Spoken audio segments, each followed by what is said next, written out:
भाजपचं 1.5 कोटी सदस्य नोंदणीचं लक्ष्य प्रदेशाध्यक्ष चंद्रशेखर बावनकुळे यांची माहिती।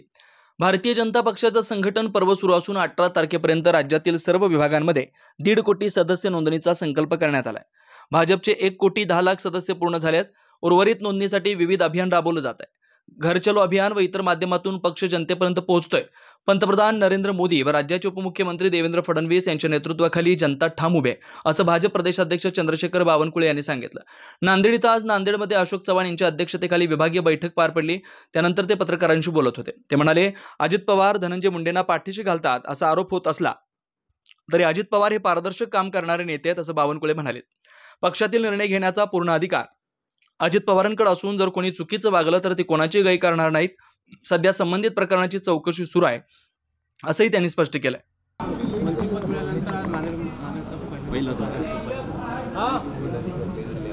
भारतीय जनता पक्षाचं संघटन पर्व सुरू आहे। मी आणि आमचे कार्यकारी अध्यक्ष रवी चव्हाणजी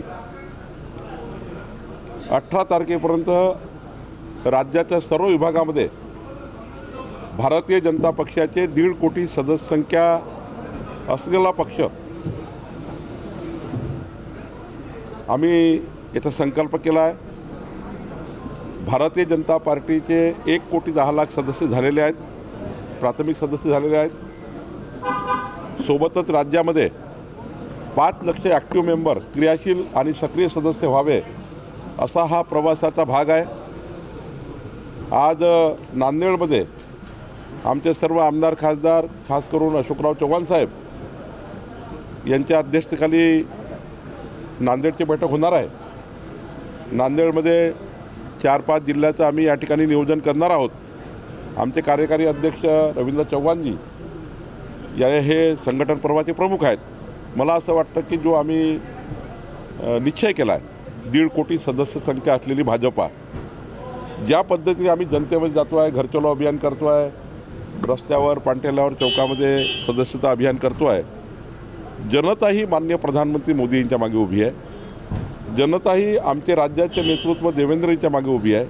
आणि जेव्हा आम्ही सदस्यता अभियानाकडे जातो आहे घरोघरी, तेव्हा खास करून जनताही या सदस्य अभियानामध्ये येण्याकरता उत्सुकतेने भाग घेता हे या ठिकाणी महत्त्वाचं आहे।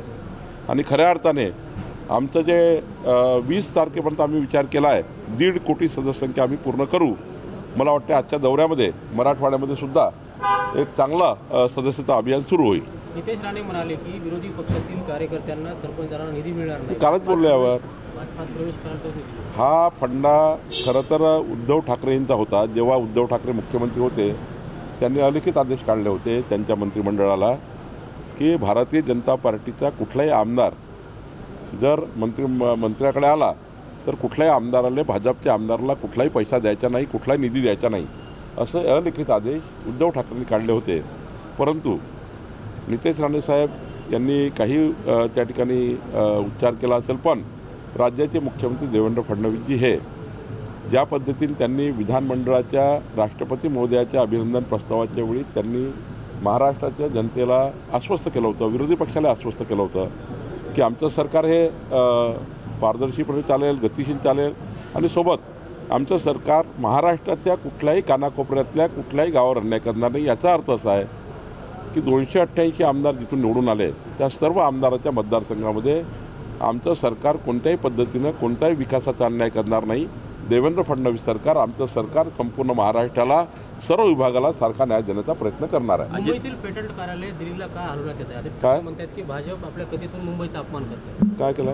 पेटंट कार्यालय मुंबईला का हलवलं? खोटाट्यात ते खोटं बोलत राहतात दिवसभर, ते नरेटिव्ह सेट करत राहतात। काही कुठं जात नाही, कुठलं कार्यालय काही नाही, दिवसभर काही ना काही दिवसभर पुढे सोडतात, त्याच्यावर आपण बोलत राहतो।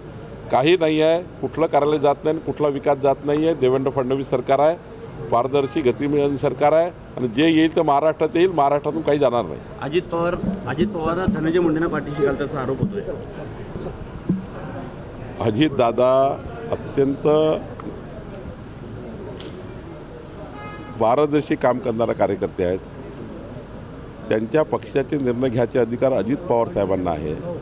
अजित पवार साहेबांना ज्या दिवशी वाटेल की त्यांच्या पक्षाच्या कुठल्या मंत्र्यांनी काही चूक केली त्या दिवशी ते कोणाची गय करणार नाही। तात्काळ तडफड निर्णय करणारा नेता अजित पवार आहे. त्यामुळं त्यांना ज्याविषयी वाटेल की कोणाची चूक आहे त्यांच्या पक्षामध्ये ते निर्णय करतील. आम्हाला ज्याविषयी वाटलं आमच्या पक्षातल्या लोकांची चूक आहे आम्ही निर्णय करू.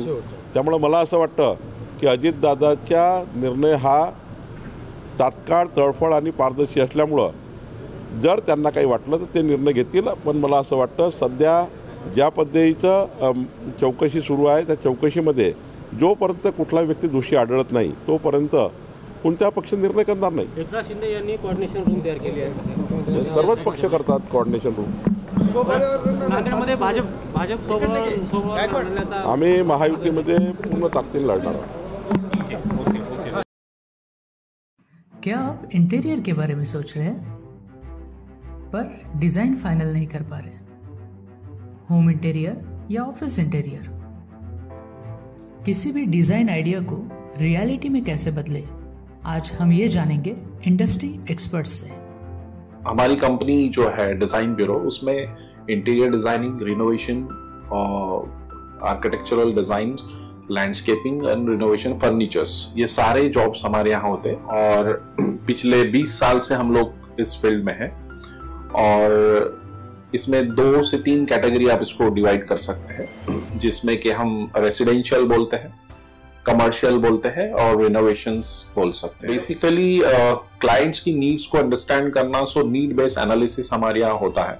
सो क्लाइंट्स के लिए हम लोग परफेक्ट इसलिए हो जाते हैं या हम उनके लिए दोबारा या किसी क्लाइंट्स के लिए हम चौथी बार काम कर रहे हैं because of their confidence with us, कि वो हमारे ऊपर रिलाई करते हैं। हम लोग अमित को पहले से ही जानते थे, तो उनको हमने बुला के उनको जो स्ट्रक्चर है, यहाँ पे ब्रिक्स वर्क चल रहा था तभी से उनको कांटेक्ट किया, उन्हीं को जगह दिखाई, उनको स्पेस डिजाइन करने के हिसाब से कांटेक्ट किया, उन्होंने डिजाइन बना के दिया काफी अच्छा। जो भी उसमें जो भी चेंजेस थे उनको वर्कआउट किया हमने। जब जो मटेरियल लेना था वो साथ में हमारे आए, सिलेक्शन के लिए आए, वो जो भी सारा सिलेक्शन उन्होंने काफी अच्छे से करवाया। जो भी उसके बाद में जो एक्सपेक्ट था उससे ज्यादा बेटर ऑफिस उन्होंने बनवाया। बजट अगर आपका लिमिटेड है तो लिमिटेड बजट में भी आप एक अच्छा इंटीरियर कर सकते हैं, ये हमारा विश्वास है। और हमारे क्लाइंट्स के लिए हम वही दे रहे हैं और उसी से हमारा क्लाइंटल बड़ा है। हर क्लाइंट की एक अलग स्टोरी होती है, उनका एक अलग रिक्वायरमेंट्स होता है।